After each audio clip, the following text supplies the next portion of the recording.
Hey, it's Tucker Carlson. Let's say you wanted to control a country.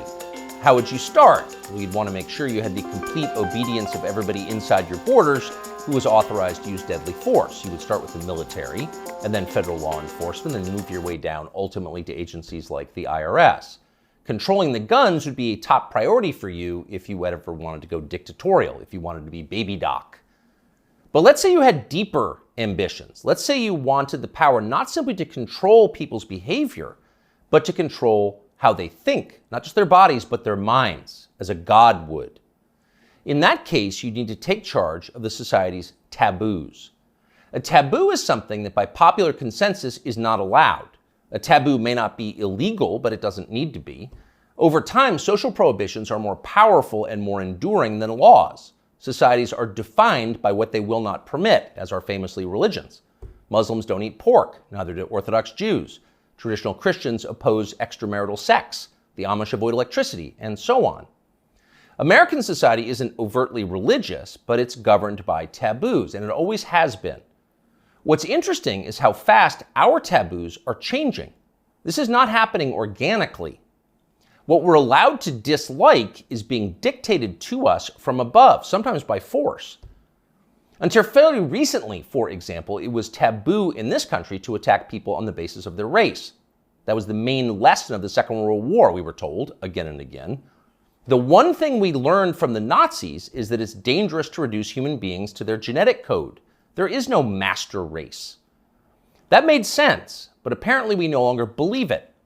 Punishing people based on their skin color is not only permitted in modern America, it is mandatory throughout business and government and higher education, as long as the victims are white. At one time, that would have been unimaginable. So with the current behavior of our politicians. As recently as the 1992 presidential campaign, adultery was considered disqualifying for anyone seeking higher office.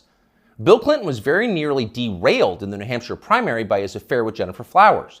Clinton went to elaborate lengths to lie about the relationship because he had no choice.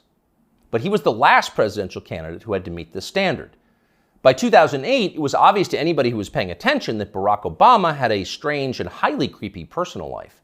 Yet nobody ever asked him about it.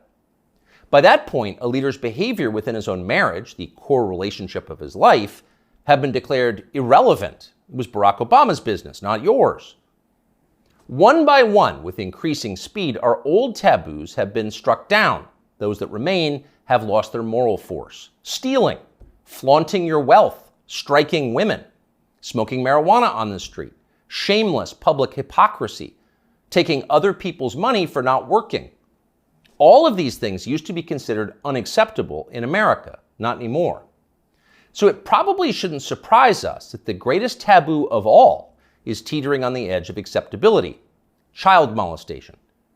A generation ago, talking to someone else's children about sex was widely considered grounds for a thrashing. Touching them sexually was effectively a death penalty offense. When Jeffrey Dahmer was bludgeoned to death in the bathroom of a Wisconsin prison in 1994, the Milwaukee District Attorney had to caution the public not to turn Dahmer's killer into a folk hero. Jeffrey Dahmer had molested and murdered children. People felt justified in celebrating his death. 25 years later, that standard had changed dramatically in the state of Wisconsin, as in the rest of the country. In the summer of 2020, during the BLM riots in Kenosha, 17-year-old Kyle Rittenhouse defended his life from a convicted child molester called Joseph Rosenbaum. Rosenbaum was trying to kill Rittenhouse, so Rittenhouse shot him in self-defense. But it was Joseph Rosenbaum whom the media cast as the victim of the story. Kyle Rittenhouse, meanwhile, an underage boy fending off violence from a child molester, was denounced as the villain. Ultimately, he was indicted for murder. One of the things that this tells us is the people who run our country no longer see child molesters as the worst among us. It's never been more obvious than it was yesterday when the Wall Street Journal ran a long expose about kiddie porn on Instagram. Instagram, the journal found, quote, helps connect and promote a vast network of accounts openly devoted to the commission and purchase of underage sex content. Instagram connects pedophiles and connects them to content sellers of child pornography. In one instance, the paper discovered that Instagram was recommending the phrase incest toddlers to users who'd expressed interest in similar material. By the way, no one at Instagram denied that any of this had happened, nor did Mark Zuckerberg, who controls the company. The Journal story was accurate. It was all pretty shocking, but not as shocking as what happened next, which was effectively nothing at all. The largest circulation newspaper in the United States revealed that one of the world's most influential companies was promoting pedophilia, and nobody in power did anything about it. The Justice Department did not announce an investigation. Congress did not schedule hearings. The guy who runs Instagram, Adam Mosseri, still has his job. In fact, Mosseri's last tweet, which is pinned, is a video of himself bragging about how effective Instagram's algorithm is. Keep in mind as you watch this, it's real. People often talk about the algorithm, but there is no one algorithm for Instagram. There are many algorithms and ranking processes we use to try to personalize the experience to make it as interesting as we can for each and every person who uses Instagram. We believe in this idea of personalization. What you're interested in and what I'm interested in is different, and so therefore your Instagram and my Instagram should be different. What you're interested in and what I'm interested in is different, Mosseri explains patiently. So your Instagram feed will be different from mine. You're interested in children, that's why you're getting all the incest toddler posts. It's a highly personalized experience. That tweet is still up tonight. Of course, everybody at Instagram, in fact, everyone everywhere in authority, will still claim to think that child molestation is bad, but the tone has changed unmistakably. When they say it's bad, they mean it in a kind of abstract way. Bad like a civil war in Central Africa is bad. You wouldn't prefer it, but there are reasons it happens. That's why we now refer to pedophiles as minor attracted persons, because honestly, who can judge? These people are a sexual minority, so pause before you attack them. And in any case, it's not like pedophiles are barging into the Capitol building to sit in Nancy Pelosi's chair or asking uncomfortable questions about the last election. For miscreants like that, no punishment is too harsh. So far this month, the FBI's Washington field office has issued 11 press releases. 10 out of 11 have been about January 6th. Keep in mind that January 6th happened more than 2.5 years ago. Now you know why the feds were ignoring kid touchers on Instagram. They're too busy to respond. They've got much more important things to do, like finding white supremacists. White supremacists are America's new child molesters. We've got zero tolerance for white supremacists because no one threatens the life of this country more than they do. Here's Joe Biden once again making that very clear last month. To stand up against the poison of white supremacy, as I did my inaugural address, to single out as the most dangerous terrorist threat to our homeland is white supremacy.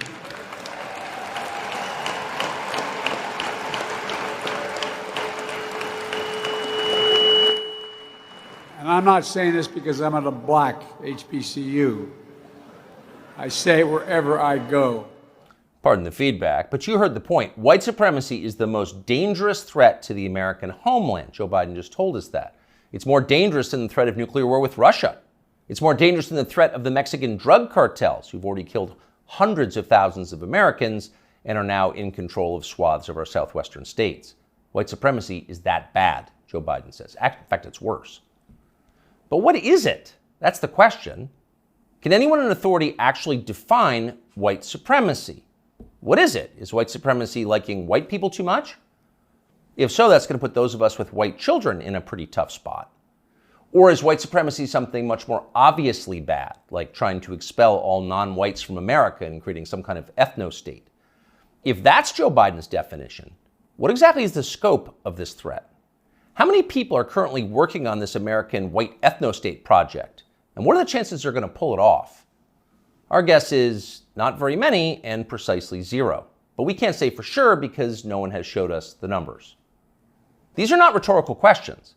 When the President of the United States describes something as the worst possible crime Americans can commit, you have a right to know what that crime is. You used to have that right. Under our pre-revolutionary legal code before George Floyd, questions like these were easy to answer. A crime was defined as something that an elected legislature had explicitly banned, usually an act that hurt somebody else.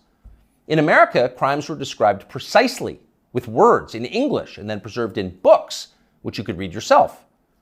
If you ever wondered whether you were committing a crime, you could just look it up. You could know for sure whether you were a criminal. Now you can't. And needless to say, that's the point.